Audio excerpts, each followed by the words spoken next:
Знаеш ли, че няма нещо, с което можеш да накараш Бог да те обича повече или по-малко?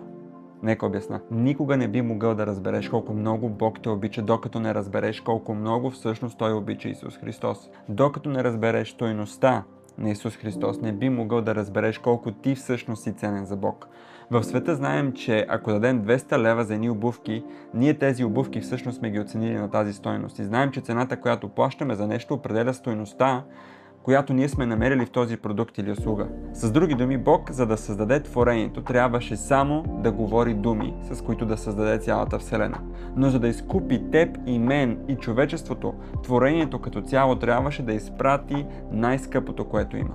Да изпрати себе си, да изпрати своя син да умре за нас на кръста и да пролее кръвта си. Тоест, твоята душа струва толкова много, че самия Бог трябваше да пролее кръвта си за теб. И ако някой ти казва, че не си обичан, че не си прият, че си бита карта и че твоята песен е изпята, това е лъжа.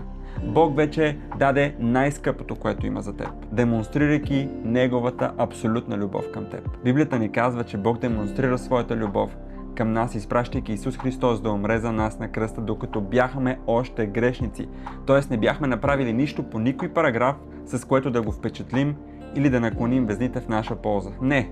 Бог ни обича със същата любов, с която Той обича Исус Христос. Нека ви покажа това. Евангелие на Йоан, 17 глава, 23 стих. Че ти си ме изпратил и си възлюбил тях, както си възлюбил мен. Бог те обича със същата любов, с която обича Исус Христос.